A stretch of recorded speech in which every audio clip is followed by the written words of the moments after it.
pod mozky ukrývá tajemství.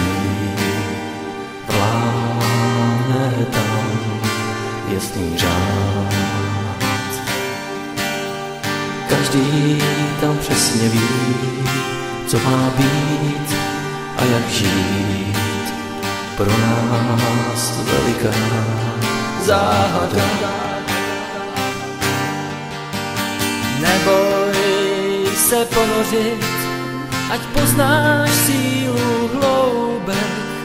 Neboj, nejsi sám. A to já se budu ptát. Vlastně. Tak jo, takže jdeme na to. Tak přátelé, dobrý den, vítám vás. Dobrý den. Vítám mého dnešního hosta, Ivču Guskovou. Je to moje přítelkyně, partnerka. A já jsem ji zvolil jako prvního človíčka v seriálu pořadu Na přechodu, v seriálu Hledání zajímavých osobností. A ty zajímavé osobnosti hledá člověk jako já, který je technik, hmotař, pracuje se strojema, i když má nějaké hudební nadání a tak dále, možná dělá muzikoterapii a tak, tady společně s Ivčou, ale je to člověk, který hledá možnosti, který hledá cestu pokory k Bohu. A já jsem na té cestě našel Ivču a Ivča si našla mě, představte si to. Takže my společně pracujeme, děláme muzikoterapii, ale to sem nepatří, to necháme třeba na jindy. A mě zaujmula práce. Ivčina. A proto bych ji chtěl tady ukázat. Takže pohodlně se posaďte. Já vám teďka chci ukázat v přímé řeči. Možná už tam pochopíte, co dělá Ivča za práci. A pak si ji začnu ptát. Dobrý den. Já se jmenuji Jirka a já jsem přišel s takovým problémem, nevím, jestli vůbec sem patřím, jo, ale já mám takovou starost, já se za ní hrozně stydím. Mně připadá, že je zbytečná, nebo že prostě, že to dneska řeší každý a tím pádem se s tím musí nějak každý vypořádat a prostě, že to není na někoho, jako se s ním jako s někým poradit, ale že to člověk musí sám, no ale přece jenom mě to nějak sem přitáhlo. A se to skoro bojím vyslovit, ale zní to strašně jako fráze, jako obecně, jo, ale opravdu já vlastně nevím, proč mám žít. Nevím, nemám smysl života. Sice něco dělám, ale já v tom nevidím smysl vůbec. A někdy mě ta myšlenka tak zžírá té bezmocnosti, že vlastně upadám takový deprese a nakonec nedělám třeba vůbec nic. Svým se někde v koutě, je mi úzko, nechce se mi s nikým mluvit, uzavírám se a teď mám zrovna teda světlou chvilku, že jsem dokázal sem přijít. Ale já vlastně vůbec nevím, proč mám žít. Nevím. A já bych potřeboval, jestli přijde nějaká odpověď nebo nějaká možnost, informace, v čem může být opravdu ta příčina, prapříčina toho, proč se mi to děje. Protože já myslím, že to nějakou příčinu musí mít. To přece podle mě není jen tak, jakože jen tak prostě je mi blbě, jo, náhoda. Ale musí to mít nějakou příčinu. A já bych se chtěl na ní zeptat. Proč je mi úzko, proč nemám smysl života? Proč někdy myslím i na to, že by bylo lepší nebýt? Tak je to tak správně, Ivčo? Přijmul bys takového klienta, nebo jako je to správně? Mm-hmm. Nebo bys mu řekla, to ne, tady nemáte co dělat. Jakéhokoliv. Jo, takže koho přijímáš a co děláš? Mm-hmm. Tak. Můžeš odpovědět vlastně dle své libosti a dle své svobody a já se tě ale potom budu ptát ještě dál, jo, jako, takže upřesňující věci. Tak přijímám kohokoliv, kdo se zajímá o to, proč se mu děje to, co se mu děje a chtěl by vědět něco víc, než to, co žije, anebo by chtěl pochopit právě to, co žije. A my se můžeme ptát a potom mně přichází takové odpovědi, které mohu předávat. A potom do té skládanky toho celého díla si pak ta bytost, která ke mně přijde, může sama poskládat ty dílky dohromady a pak mu to může dávat začít smysl. A pak právě může nacházet skrze to smysl života, protože pochopí hlouby a principy tady na zemi, jaký jsou. Takže přichází už někdo, kdo cítí, že to má nějakou příčinu, ale neví jakou? Jo, vlastně už někdo chce opravdu vědět. Ten, kdo se ptá, no. Chce opravdu vědět. Kdo už chce měnit sebe. Nesnaží se měnit okolí, ale sebe. Tak taková bytost většinou už ke mně přichází. Protože jediná cesta je měnit sebe, jiná není a nikdy nebude. Takže jestli chceme, tak se můžeme ptát a na základě toho začít chápat ty věci, ty okolnosti a to celé dění, proč se to děje. Takže jaká je širokost té klientely, nebo řekněme těch dotazů a toho všeho, jakou oblast zahrnuješ, co se týká, já budu říkat, konzultací s lidmi? První otázka. A podotázka, vlastně, jak ta tvoje práce vypadá? Co vlastně děláš? To jsou vlastně 2 otázky, takže teďka ty širokosti těch dotazů. Můžete přijít s čímkoliv. Ono je to úplně jedno. Vlastně s čím se přichází. Hlavně, když se ptáte. To je to nejdůležitější a vždy nám přijde odpověď na to, co může. Takže někdy se nedozvíte nic, co by vám škodilo. Vždycky se dozvíte to, co v danou chvíli už můžete vědět. A teda ty dotazy zní jako příklady, jako bychom si dokázali představit, v jakých oblastech třeba. Je to i od toho smyslu života, po vztahy, to je asi nejvíc, nejčastější, po práci, jaký je mé poslání tady na zemi, nebo proč jsem nemocný. Takže nemusí to být ani úzkost někoho, ale že prostě chce znát smysl života, takový ten vyšší. On třeba není nešťastný, ale jo. Různí lidé přichází, no. Nebo někdo je nemocný a nerozumí si jí nemoci, proč jí má. A už je dlouhodobá, trápí ho to a nabaluje se další problémy. Taky s tím přicházejí. Nebo přichází se ptát právě na to, proč jsou v těch úzkostech, jak se to vůbec stalo, kde je ta příčina toho celého dění. Je to různé. A teď se zeptám obráceně, ještě vím, že tam je ta druhá otázka, ale ta podotázka k tomuhle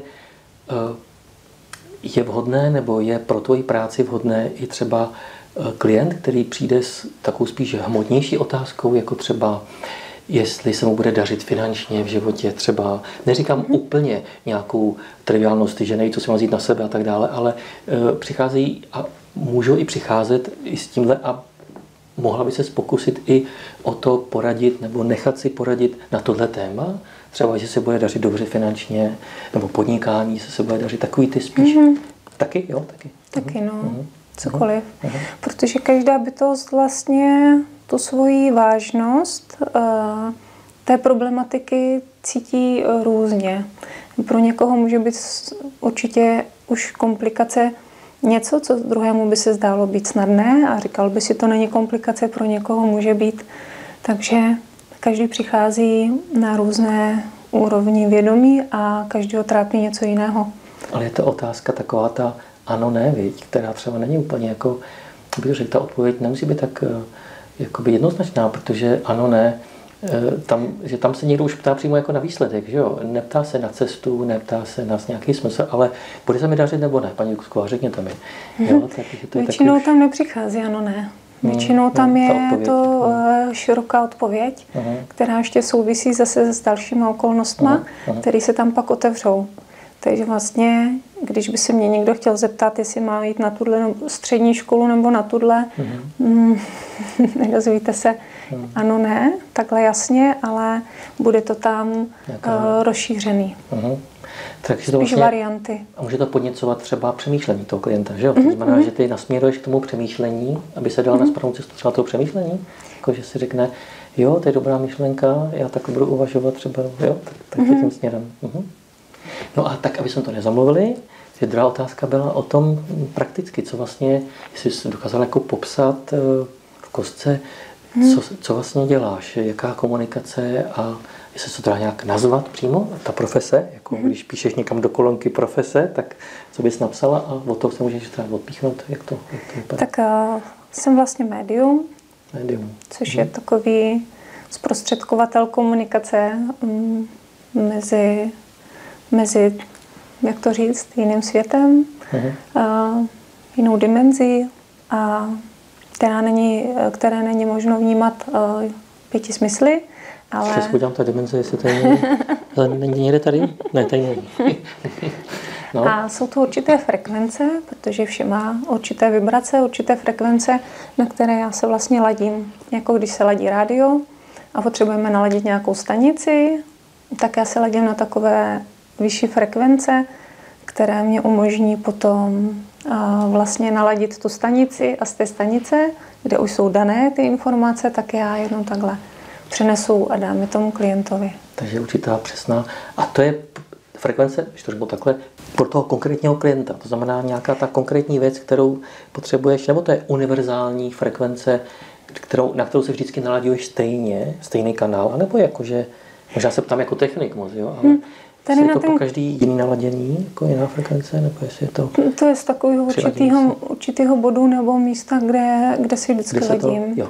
Ale na klienty se ladím zvlášť, protože každý má jinou frekvenci, každá bytost je jinak vibračně nastavená a vlastně když přijde ke mně ta bytost, tak se potřebuju naladit na ní a skrze to jako kdyby, když předáváte mi otázky a já je zprostředkovávám a vysíláme, nebo to zase stahujeme a zase předáváme.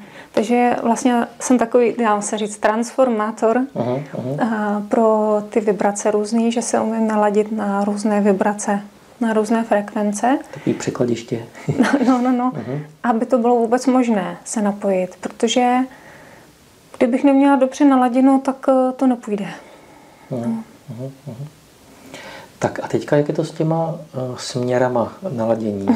Takže když se naladíš na klienta, tak tam projde informace teda od něj, nebo nějaký kanál, nalaďuješ se na něj. Nejseš tak, že bys jako vysílala do něj něco? Ne, to vůbec ne. Takže přijímáš nějaký z jeho vibrace? Jo? Každý jakoby vlastně už jenom tím, že jsme a tak jako bytost, tak něco vyzařujeme a to, co vyzařujeme, mě dává určitou informaci, takovou kmitající, vibrující, a ta informace přichází se do takového mého energetického systému, z kterého se to přetransformuje a vyšle. A spouští se i třeba těma slovama, co říká. Ne? Určitě, vlastně se to tak jako, to spustí ten start, aby se to vůbec mohlo, pokud jenom tak se dělá, tak třeba to ani tolik nepůjde, že? Nebo tam... No, tady je vždycky důležitá aktivita klienta. Někdy se může stát, že už se mi stalo, že někdo přišel, sedl si a nevěděl, jak začít a teď on hodně povídal a neuměl nacházet otázku, ale to nevadí.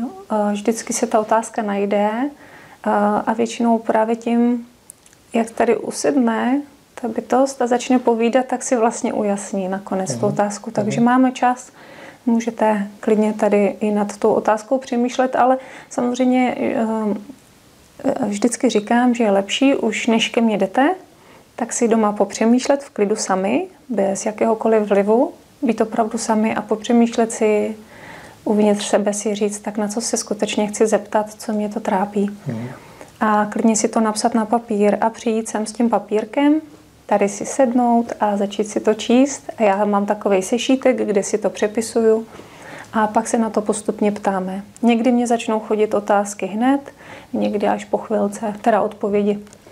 Ne otázky, odpovědi. Takže když jsme se zastavili u toho naladění se na klienta, tak ty, to řeknu technicky, zase přijmeš určitou sumu informací pomocí nějaký teda toho naladění se a potom vlastně máš nějakou sumu, už si to jako naladila toho klienta, tak ty potom nějakým způsobem to posíláš nahoru nebo dáš jako nějakou prosbu, nebo tak jako se naladíš na to, s tím rádiem nahoru. Já už tam vlastně jsem... Zároveň. ono se to děje naraz. Vlastně, no, jo. Ono to probíhá už pak, jako by si to zautomatizuje a už to tam pak probíhá. Takže obousměrný provoz je tam, jo, tam a zpátky. Jasně. A takže se ti dostávají nějaké informace v podobě nějaké vibrace, nebo řekněme, jestli telepatie, nebo telepatii. Jo, takže telepaticky nějakýma jako myšlenkama. Já to přijímám zase. A ty máš tu schopnost to jakoby přetransformovat do toho slova. Už to říct. To v podstatě jakoby, to, co mě tam přichází telepaticky, tak jsou vlastně jakoby slova, akorát nejsou verbální, jsou jinak poskládané a přesně tak to předávám. A neměním tam vůbec nic, jenom tak to předám. Tak, jak mně to přijde, tak to okamžitě předávám. Takže když někdo má nějakou prosbu, nějaký dotaz a hodně niternej a hodně vroucnej a moc si to přeje, ale přijde i s takovou jakousi pokorou, tak je to nejlepší prostředí pro to vyvolat tu reakci tam nahoře. Že vlastně to je ta žádost. Že jo? Pokud není žádost, tak mi řekněte to, co tam máte, tak moc nejde, to nefunguje. Takže je tam ta prosba. Takže to jsme si řekli o té komunikaci. A teď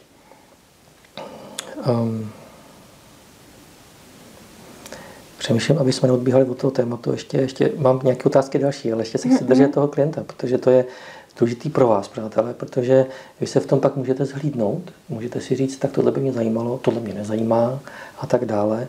A je tady určitá skupina lidí, že jo, kterým připadá toto úplně zbytečný, samozřejmě. A to jim nemůžeme brát, to prostě tak mají.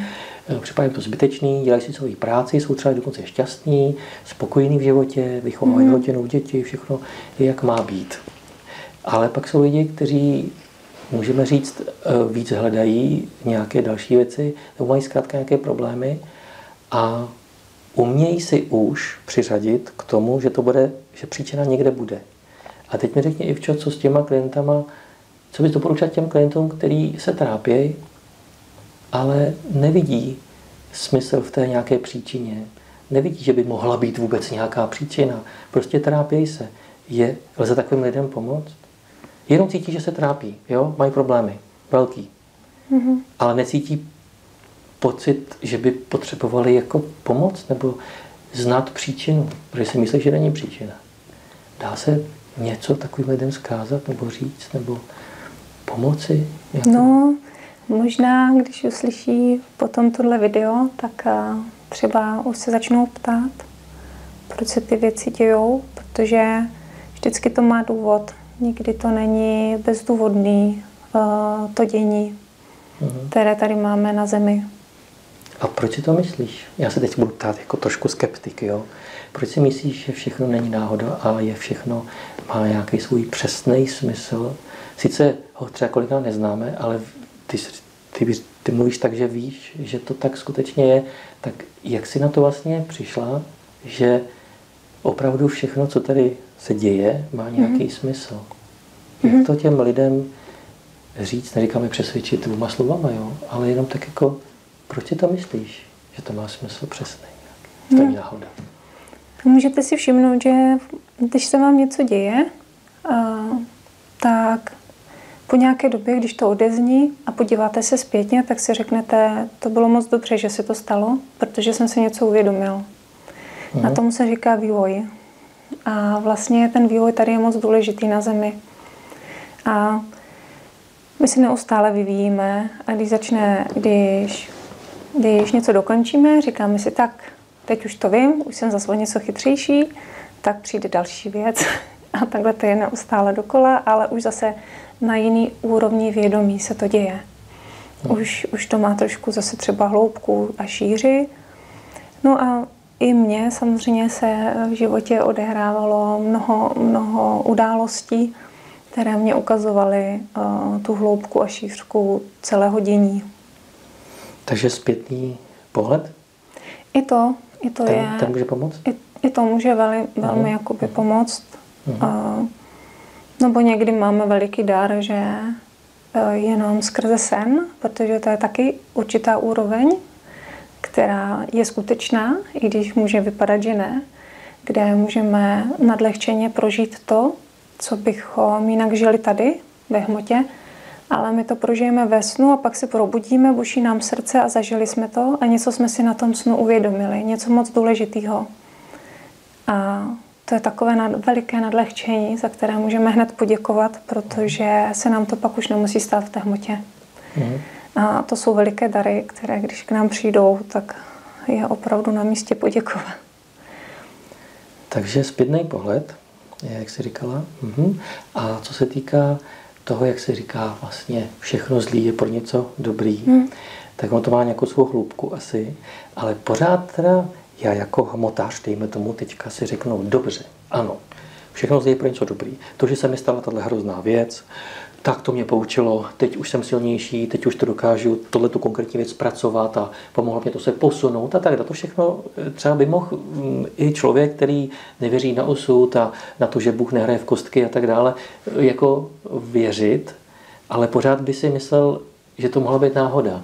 Jestli mě rozumíš, jo? Pořád by si mohl říct, no ještě, že se mi to stalo, to špatný, to je dobře, že tahle náhoda se stala, protože mě to poučilo. Že to ještě člověka nemusí pořád jako přesvědčit, že to je opravdu zásah boží, to, co se stalo, jo?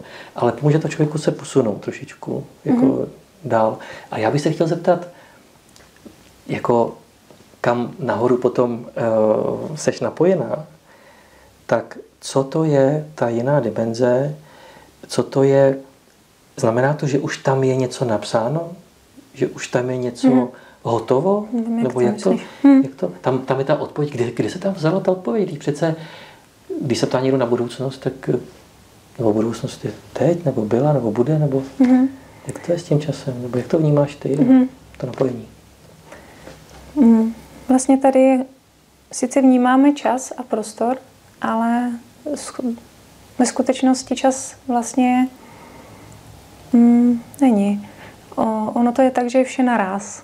A to znamená, že když je vše naráz, že už vše je. Ono už totiž vše je, všechny varianty vašeho osudu už jsou daný dopředu. A vy tím jenom procházíte. A procházíte tím na základě vašeho vývoje a vašeho úrovně vědomí.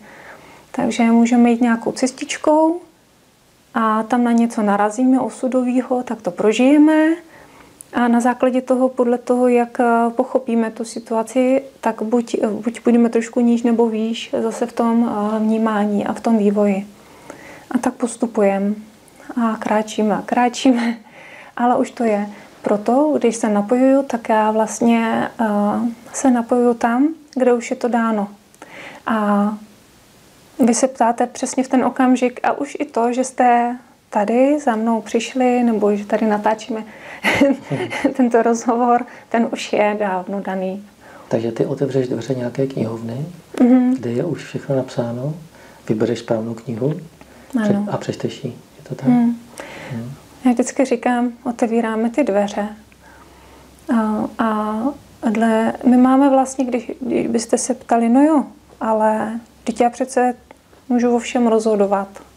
Mám vlastní vůli, mám tady svoji vůli. Jaký s tou udělám, takový to mám všechno, do posledního puntíku. A ono to je tak ve skutečnosti, že opravdu máme nějakou vůli, rozhodovací schopnost, ale tím, že vše už je dáno, tak tam jsou i ty rozhodovací schopnosti dané. A vy jenom určíte, do jakých dveří stoupíte. Když to tak zjednoduším. A nikdo neví, kolika dveřma to skončí. Ano. Že se to rozvětví a pak se zase vrátí zpátky tam, kam člověk vlastně když odbočí z té cesty, tak zase, když čas není, tak to je... A nikdo vlastně to neumí dokázat, kolik těch dveří na konci skončí, že jo? Protože vlastně my nevidíme do budoucna, můžeme si něco představovat, ale a to je možná ten mylný dojem toho lidstva, že je schopno si vytvořit, co chce. Nad vládu, nad ostatníma a zotročit si celý svět a světový řád a tak dále a ty ilumináti a tak dále, že prostě dokážou všechno a přitom vlastně ty cesty boží jsou. Oni už jsou, Ale vybíráme, je to tak, že jo, vybíráme. Určitě, na to, co se ladíme, tak to většinou potom přitahujeme, protože tady jsou určité zákonitosti, jako je zákon odrazu. To je prosím tě co, jenom tak zákon odrazu, lidi určitě neví tenhle termín. To je vlastně, když se na něco ladím, nebo když třeba tady Jirka, já nebudu mít něco v sobě zpracovaného, tak Jirka mě to tady bude přehrávat a bude přesně mít ty vlastnosti, které já uvidím v něm, jsou mé. Je to takové zrcadlo moje. Učení. Jo. A já jsem moc ráda, když tam uvidím to zrcadlo a poštěstí se mě to uvidět, protože díky tomu si můžu něco uvědomit. A místo, abych si říkala, no ten Jirka, ten je hrozný, tak si řeknu, tak Ivčo, koukni na sebe, podívej se, co tam máš. Protože vždycky to odrážíme. Nebo když budete myslet hodně negativně, třeba směrem k někomu, no tak se vám to bude odrážet zpátky. Jako bumerang. Když si představíte, že nebo hrajete tenis, jo, děláte ping tam a on se vám vrátí míček, že jo. A to je vlastně potom ale velký štěstí, že se to stane v jednom životě. Ano. Protože člověk má schopnost trošičku si to k tomu přiřadit aspoň. Ale lidi teda, já jsem se to teď spojil s touto profesí právě, když někdo přijde, že má nějaký trauma, problém, životní starosti, partnerský a tak dále, tak a cítí to hodně emotivně, emočně, prostě prožívá to a má velké úzkosti, tak vlastně ty můžeš potom získat nějakou odpověď pro toho klienta ve formě toho zákonu odrazu, nebo Indové tomu říkají karma, že jo? Z minulých životů. To znamená, že ten člověk už neví, že se mu nedaří, protože v minulém životě dělal přesný opak a vysloužil si tyhle ty starosti, které musí prožít. Ale ty seš prostředníček, který je schopen, pokud to se asi je dovolený, že jo? Pokud je dovolený, to tomu člověku sdělit, že je to proto, že v minulých životech někdy prováděl takovéhle věci. Také pokud je umožněno, že jo? Někdy je to hodně asi silný, jako slyšet, že jsem byl třeba vrah, například, jo? No. Nebo násilník nějaký. Ale většinou ta bytost, která ke mně přijde, tak je připravená i na tohle. Jinak by ke mně nepřišla, neptala se. A nebo můžeš to klienta nějak připravit třeba, nebo že mu řekneš dopředu? Oni přijde to třeba takovou jemnější formou. Jo, že to je jemněji řešené. Tak, aby to... Ty jsi v minulém životě vraždil to a to máš za to. To ne. To ne. Tam nejsou soudy. Takže hodně často řešíš tu karmu, jakože jsou odpovědi, že v minulých životech, jakože tam je... I minulých, i současných, i... Proč jsem si vysloužil takového partnera? Nebo partnerku, proč? Takže vlastně, přátelé, jestli slyšíte teďka poprvé slovo karma nebo něco takového, nemá smysl si teď asi to tady vysvětlovat, najdete si to určitě kdekoliv, je celá východní vlastně nauka náboženská se tím zabývá, ale je to svým způsobem odpověď, univerzální odpověď na takový ty nejtěžší problémy toho člověka asi, že? Dá se říct, že tam je to vlastně hodně z minula teda. Může tam být veliké pochopení. Když dostanete odpověď. Nebo to souvisí i s rodovou linií hodně často. A myslíš, že jsou to skutečně lidi připravený, že třeba potom nevolal ti třeba někdo, že to nemůže zpracovat, nebo že se s tím nemůže jako stotožnit, že by byl až takový zvíře, řekněme, nebo víš, co myslím, jo? Mě to může být silný otřes pro toho člověka. To by mě pak nepřicházela ta informace a nebylo to předané. Protože se ví samozřejmě, do jaké míry ta bytost něco zvládne přijímat nebo ne. Takže a podle toho je vlastně ten příjem daný. Jo. Takže je tam určitá jakoby ochrana. Určitě. Po cestě je nějaký antivir, který to očistí a kdyby jakože nemůžeme říct všechno. Zatím spíš klienti říkali, že jim to pomáhá, dává smysl, tak za to jsem vděčná, že to tak cítí. A já si právě myslím, že vždy přijde jen to, co je možno zpracovat. Že tu nevytvoříme trauma. Přátelé, nenudí vás tento rozhovor? No je pravda, že pokud by vás nudil, tak už neposloucháte.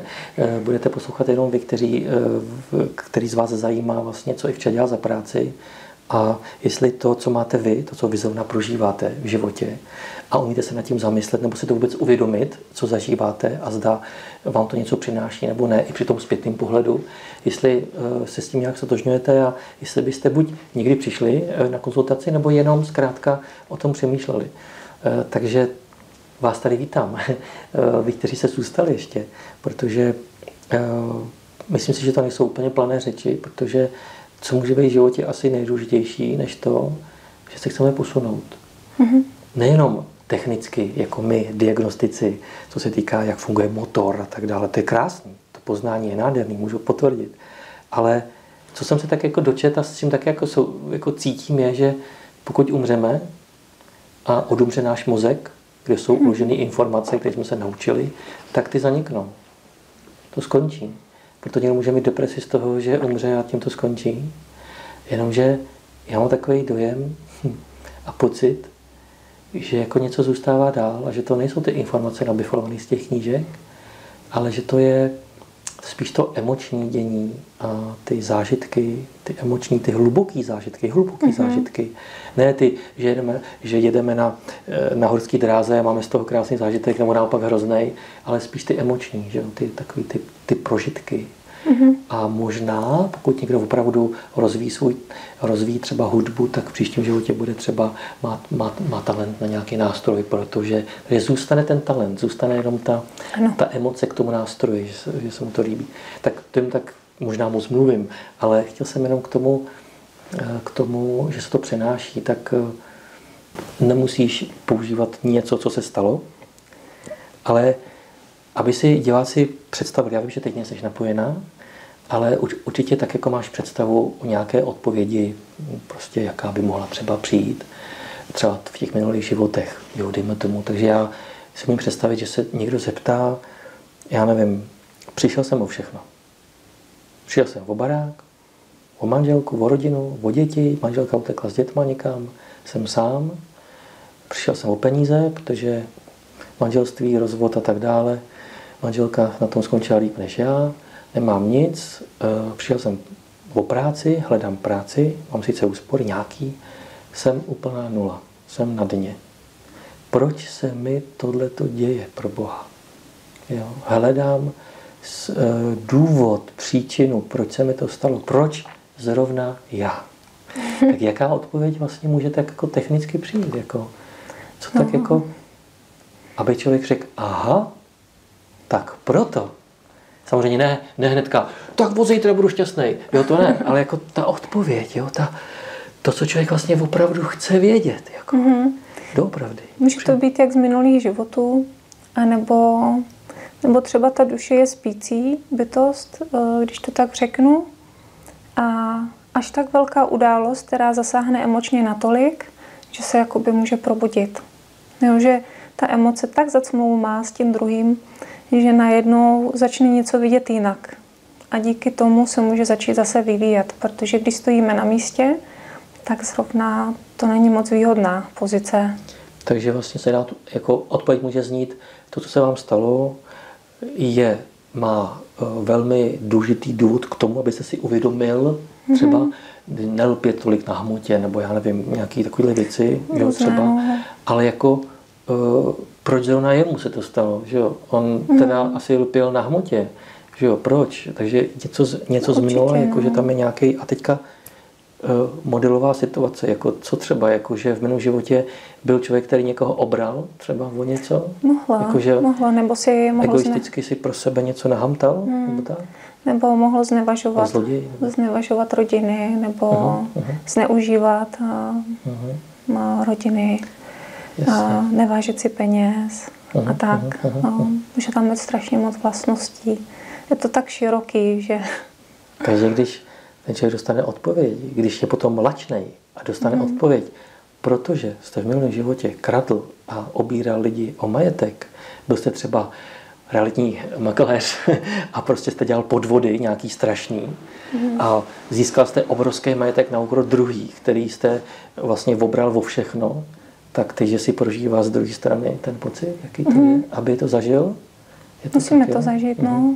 Nebo, když bychom potom ještě se děje to, že po té smrti se na vlastně takové bytosti vyšší, tak s námi jsou a ukazují nám, promítají ten život, který jsme tady teď aktuálně na té zemi žili.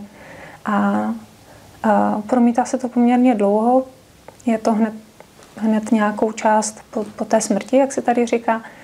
A tam vlastně můžeme být trošku rozšířenější v tom vidění a vnímání, protože tady jsme omezeni tím tělem, ale tam už tolik ne. A můžeme na tom ledacos pochopit. Ale pokud v tom životě už něco opravdu pochopíme, tak to třeba nebudeme muset prožívat potom v takové míře, ale pokud ne, tak potom bude na čase opravdu se znovu zrodit a zažívat to, co vlastně si přejeme zažívat. My si to vlastně přejeme. Takže škola života, procházející životy dalšími. No.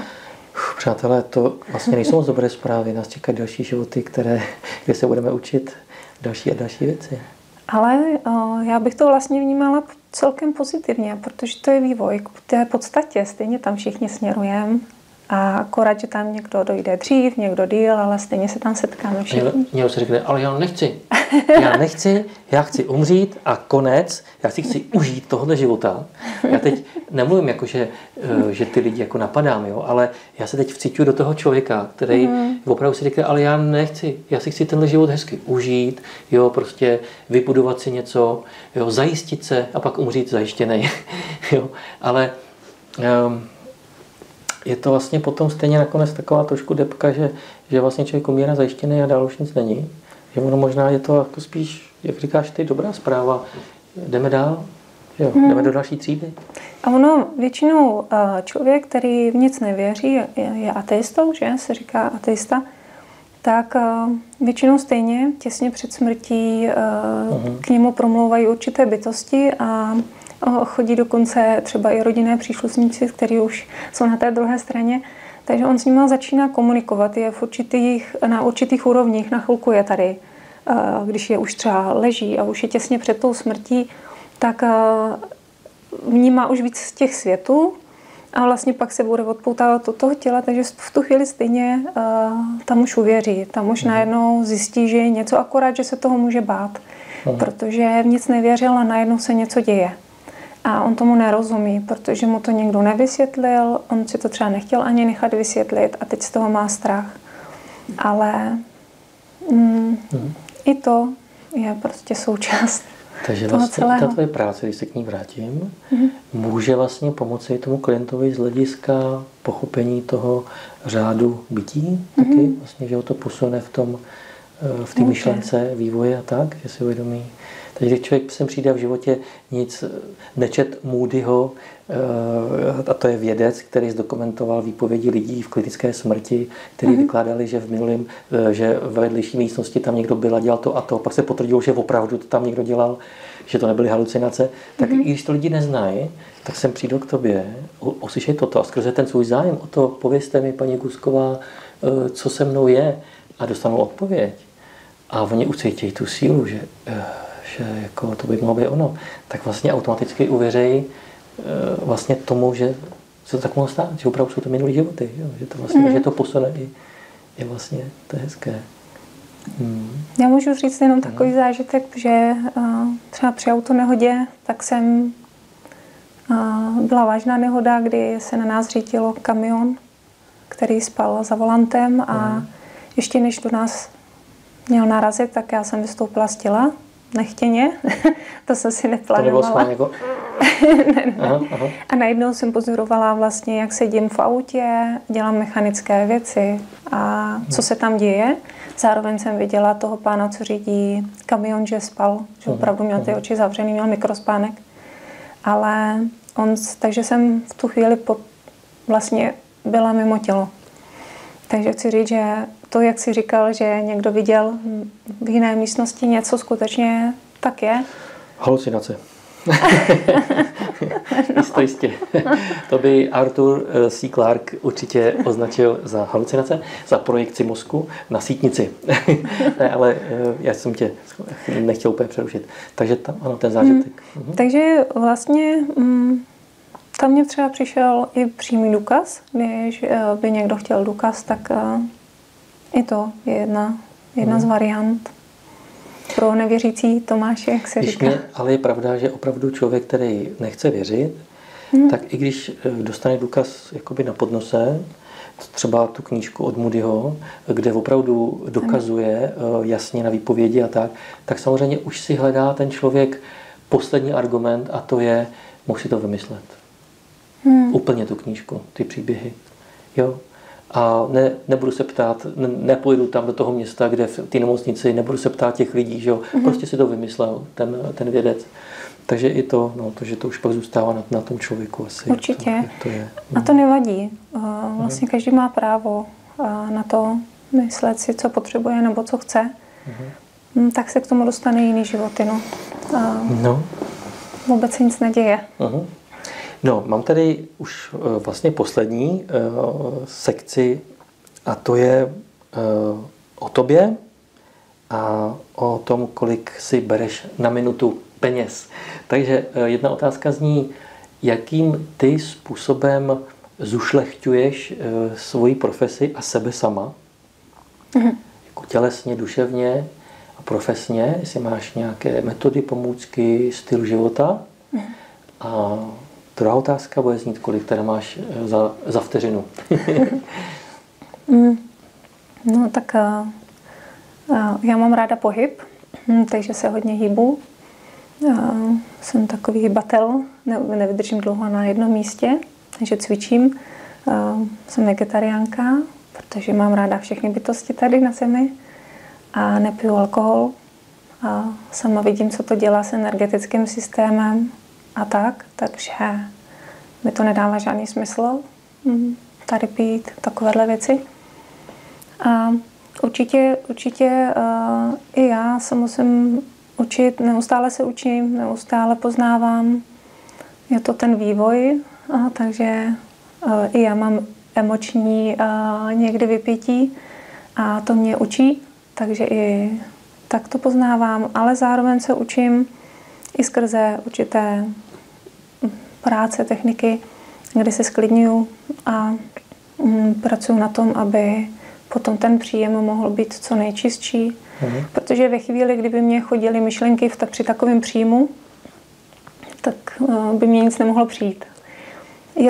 Je to jako když by si měl hadici, kdyby tekla voda a jedna myšlenka je jeden uzel, no tak to by neteklo. Tam by to neproudilo, tady je to stejný.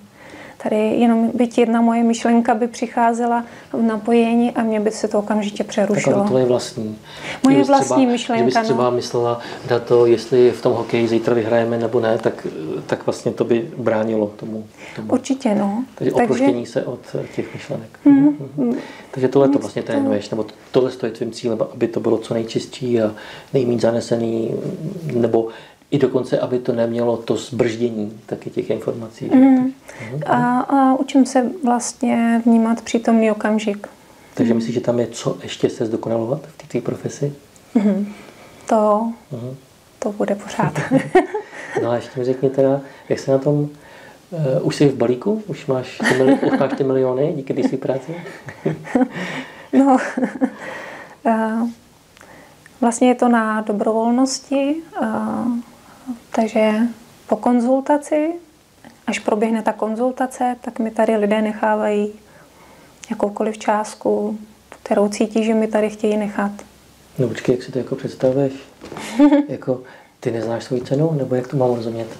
No, já ji znám, ale je potřeba, aby ji znali klienti a aby ucítili, co jim to dalo a podle toho pochopili a povnímali, co jim to dalo, kolik času jsme tady spolu strávili, v jakých prostorách jsme. Tady si pronajímám tento salonek. A to všechno mohou zahrnout vlastně do té celé škály, ale to nejdůležitější je, aby povnímali, jestli jim to něco dalo a jestli ano, tak jak to chtějí ohodnotit. A proto to nechávám otevřené, protože každý to může vnímat jinak a každý ucítí třeba jinou částku. Klienti to nemají moc rádi, protože mají radši, když bych řekla nějakou částku. Já ji umím říct, já s tím nemám problém, ale já bych byla ráda, aby uměli právě ten druhý nacítit a měl si říct sám, tak stálo mi to za to a za kolik bych tady rád nechal. A to je důležité. A možná je důležité i to právě takhle říct lidem, protože lidi, když nemají informaci, kterou si teď řekla, tak oni by jako měli třeba ostych, to je málo, to je blbý, já teda nemám moc peníze, ale já tam nemůžu dát tak málo, to by bylo trapný, to by se paní Gusková zlobila, nebo to by si připadala blbě a tak, že ji jako tady prostě ponížím nějakou malou částkou, nebo naopak, no to je zas moc, to já. Takže vlastně tohle by měli pustit, že jo? To by měli pustit a říct, paní Gusková bude ráda za cokoliv. Jo, prostě to je jedno. Ale já potřebuju dát tolik, kolik můžu a kolik chci. Ano. Určitě, je no. Takže když dají 5 korun, tak prostě se usměješ úplně stejně, jako když ti dají 5 000. Vlastně, tak vlastně prostě jako poděkuješ. Určitě. Jasně.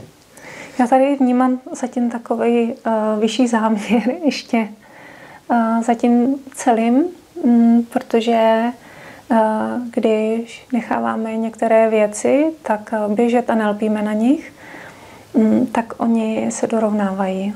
My neumíme moc jako lidé ještě být rovnovážní, ale ve vesmíru to tam je, v té rovnováze. A když my to necháme trošičku volněji a dáme tam tu důvěru, tak když tento třeba, když to řekneme na ty částky, tento mohl dát tolik, protože tak to cítil, takhle to je v pořádku, tak a třeba to bude méně, to nevadí. Pak zase přijde někdo, kdo najednou ucítí, že tady chce dát tuto částku a ono se to takhle dorovná. A já to vlastně jenom sleduju jako ten pozorovatel a vždycky se pousmívám, jak to je krásný. Jedinkrát někdo zapomněl zaplatit a hned se omlouval a pak chtěl dorovnat. Myslím si, že každý cítí tu sílu. Takže to byla sice otázka hmotná, ale vlastně velmi důležitá, protože nezištnost v těchto profesích, v těch, řekněme, duchovních, je podle mě, jak je vidět, tak i podle Ivči, vůbec největší základ. A vlastně vizitka toho, jestli to skutečně dělám pro lidi a jestli skutečně to je moje poslání vlastně, protože pokud bych za to chtěl 5 000 za hodinu, tak si někdo může říct, no za ty peníze to tě musí pomoct. A je hned jiný pocit toho klienta. Hnedka je to jako zdeformovaný nějakým těma penězma, jo? Že někdo si skutečně může říct, no za ty peníze to musí být skvělý, jo? A přijdou s očekáváním, paní Gusková mě řekne, odpověď jestli ano nebo ne, jo, třeba nebo tak. Ale, takže já to přeháním, ale prostě ty finance to umějí hodně pokřivit, podle mě. Ty dopředu vyřčené finance. Mám tolik a tolik na hodinu. Samozřejmě pokud někomu spravuju motor, tak řeknu, mám s tím tolik a tolik práce, jsou tam díly, tohle, cena je tolik a tolik. Tak tam si myslím, že u těch technických oblastí to třeba není zas tak úplně, ale u těch duchovních je to tak. No. Takže. A ještě poslední otázka, Ivčo. Ty si všechno pamatuješ? Z té své práce, ty odpovědi, ty slova a tak dále. A další věc, když si to pamatuješ, tak se tím trápíš, nebo se to do tebe nějak dostává a dotýká se tě to? Jak to máš nastavené? To je takových starostí a teďka lidi chodí s různýma věcma, že jo? Od A do Z. Tak jak to ty zpracováváš? Já vlastně, když jsem v tom napojení, tak tam jsem v takovém bezemočním stavu, takže můžu vypadat dost necitelně, že i když mě sem přijde někdo, komu někdo umírá, nebo jsou tam takový citlivý téma, těžký, tak se mě nedotýkají, protože já jsem v takovém určitém napojení, kde je bezemoční stav a já jsem mimo to celé dění, protože mě se osudově nedotýká. Nemám ho zažívat, nemám ho prožívat, nejsem součástí té bytosti v tomhle směru. myslím. Tak to vysvětluje ten transformátor, co jsi říkal na začátku. On jenom převede. No. Přijme, pustí. Přijme, pustí. Je to tak. Nejsi akumulátor, který v sobě akumuloval ty všechny informace. No a pak se mi, když to přidám, tu informaci, tak já opravdu do 5-10 minut nevím, co jsem říkala. I když to takhle vypadá to vlastně stejně jako tak, když se teď spolu bavíme, vypadám úplně stejně, nezmění se tvář, nejsem strašidílko nebo tak, nemám oči sloup, to nemá. Nebojte se, to tady neuvidíte. Jsem si to představil, jsem si to vizualizovala. Dobrý. Tohle nemám, ale může se stát, že se mě zeptáte za 10 minut, co jsem říkala, já to nevím. Mně se to vymaže, jako kdybych tam měla nějaký delete, předala jsem, vymazáno. Tak to by měli klienti vědět, protože oni teda dopředu by mohli být vybavený tužkou a zápisníčkem, takže si můžou psát. Já tady mám sešítek pro klienty, mám tady i tužku. Já mám svůj sešítek a mám tady i pro klienty přímo takový trhací sešítek. Takže ty píšeš ještě jako přitom. Taky, no. Dáváš to i na papír. Já mám, ukážu. Mám tady takovýhle svůj sešítek, ten je můj. A pak je tady takovýhle sešítek, ten je váš. A tam vlastně si klient může psát. Tady je prázdno, protože si to trhají klienti. Když si zapomenete vzít svůj sešítek, tak si můžete zapisovat vy některé poznámky nebo důležité body, které nechcete zapomenout. Nebo někdo už párkrát se stalo, že mě prosil, jestli si nemůže nahrát celou tu konzultaci jako... Jasně, jako na diktafon. Tak, jo, takže to jsem taky dovolila, pak si to pouštěli zpětně. Hezké. No a poslední myšlenka, přátelé. Kdo jste ještě vydrželi? Já jsem vyučený automechanik. Ty pracuješ v sociální oblasti. Během svého života jsem se přetransformoval na diagnostika spalovacích motorů, abych tomu posléze připojil muzikoterapii. Zní to teda úplně jako zvláštně, jiným jazykem, na konci úplně. Ivča zase vlastně v sociální oblasti působila, celý život dělala sport a karate a tak dále, aby se nakonec uchýlila zase k muzikoterapii a k sociálním oblastem a k duchovní pomoci, konzultaci, nebo jak to říct. To znamená, to jsou velké změny životní. No a vlastně tyhle ty změny člověka dovádějí k různým myšlenkám, proč se to stalo tak a o tom je potřeba přemýšlet, o těch změnách. No a tím, že jsme tady s Ivčou se dali dohromady, tak vlastně můžeme nabídnout i, řeknu to tady rovnou, mobilní služby. Takže my můžeme i vyjet za vámi, přátelé. Může to být díky tomu, že máte těžší přesun třeba, takže jste třeba i mobilní vy, můžeme přijet my, nebo máme to po cestě, my budeme tak 4x, 5x ročně dělat výjezdy, já diagnostické výjezdy, školící a tak dále. A vždycky budeme spolu, nebo budeme chtít být spolu, když jsme partneři, máme se rádi, takže budeme jezdit na Moravu, na Slovensko, můžeme udělat i do jižních Čech, kamkoliv, kdo se nás zavolá. A tím, že já tu klientelu mám jako poměrně velkou, tak můžeme využít ty cesty. Takže na stránkách, a jak to je, ty stránky? Průvodce cesty duše. Průvodce cesty duše? No, myslím, že jo.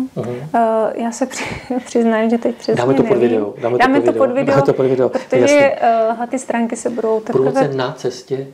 Ne, tak něco, že jo? Ono totiž vím, že jsem se tam zkoušela průvodce cesty ke svobodě duše. Takhle. Jo, a já jsem se snažila tam dát takovou doménu, ale některé byly obsazené a teď si už popravdě nepamatuju. Je to pod videem a tam na těchto stránkách je formulář, kde by se dalo i vyplnit vlastně žádost o konzultaci a taky že přijdete sem do Hradce Králové. Ano, do abecedy poznání. A nebo máte přání, aby jsme přijeli, aby Ivča přijela za vámi.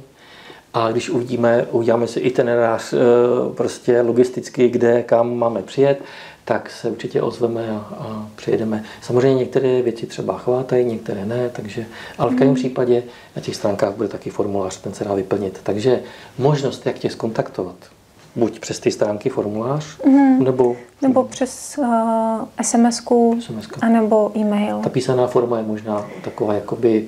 V tomto případě je ta neosobní forma asi lepší, protože tam je hodně citlivé téma, že jo? Takže tam těžko jako... Paní Husková, tak já mám problém s tím smyslem života, tak co s tím provedem? Kdy mám přijet? No, tak spíš lepší napsat. A hlavně já moc nemůžu brát telefony, protože já ve chvíli konzultace stejně vypínám telefon, takže mě se málo kdy dovoláte. Spíš voláš zpátky? Volám zpátky na ten termín, anebo si píšeme takhle zprávy, kdy si říkáme, já se ptám, jaké jsou vaše možnosti, vy se ptáte, jaké jsou moje možnosti a snažíme se společně ten termín nacházet. A věřte, že vždy vám bude přicházet ten termín, který přesně bude pro vás vhodný. Ani ten není náhodný. Přátelé, tak co říci závěrem? Možná tady padla nejkrásnější myšlenka podívat se zpátky na to, co se nám dělo. To mě hodně dneska oslovilo u toho rozhovoru. Tak jestli dovolíte, tak já bych nám všem popřál, aby jsme se uměli podívat, chtěli a pak uměli podívat na to, co jsme prožili, co se nám stalo, jaký to mělo smysl, hledat v tom smysl. A že ho budeme aspoň trošičku nacházet a cítit, že tam nějaký byl, je možná nejlepší čas si uvědomit, jaký má smysl to, co se bude dít a hlavně to, co se nám děje teď. Tak tomu ještě nerozumíme. Proč? A pokud bychom tomu nerozuměli a trápili se s tím a měli s tím velký problémy, tak je tady jeden z lidí, jako třeba tady Ivča. A já bych s ní nedělal rozhovor, kdybych nebyl přesvědčený o tom, že to je velká pomoc pro člověka. Takže děkuji, Ivčo, že jsi přišla. Já taky děkuji za pozvání. A děkuji, že jsem já mohl přijít sem k tobě do salonku, kde ty konzultace provádíš a děláš. No a pokud budeš chtít mít zájem, tak bych rád s tebou udělal kratší rozhovor třeba na ty tvý další oblasti, rodové linie a tak, co děláš a tak. Moc ráda. Jo? Tak, přátelé, mějte se krásně. Pište pod video komentáře. Ano. A třeba i ty dotazy. Rádi odpovíme, viď, nebo rád a odpovíš třeba i na ty dotazy. A klidně můžete video dál nějak šířit a nenásilně. A třeba to pomůže dalším lidičkám. Tak jo, mějte se hezky. Opatrujte se. Naschledanou. Naschledanou. Pomohou, znají tvoji cestu tou hlubinou, tak nepropásni šanci svou. Ty jsi nepropásl šanci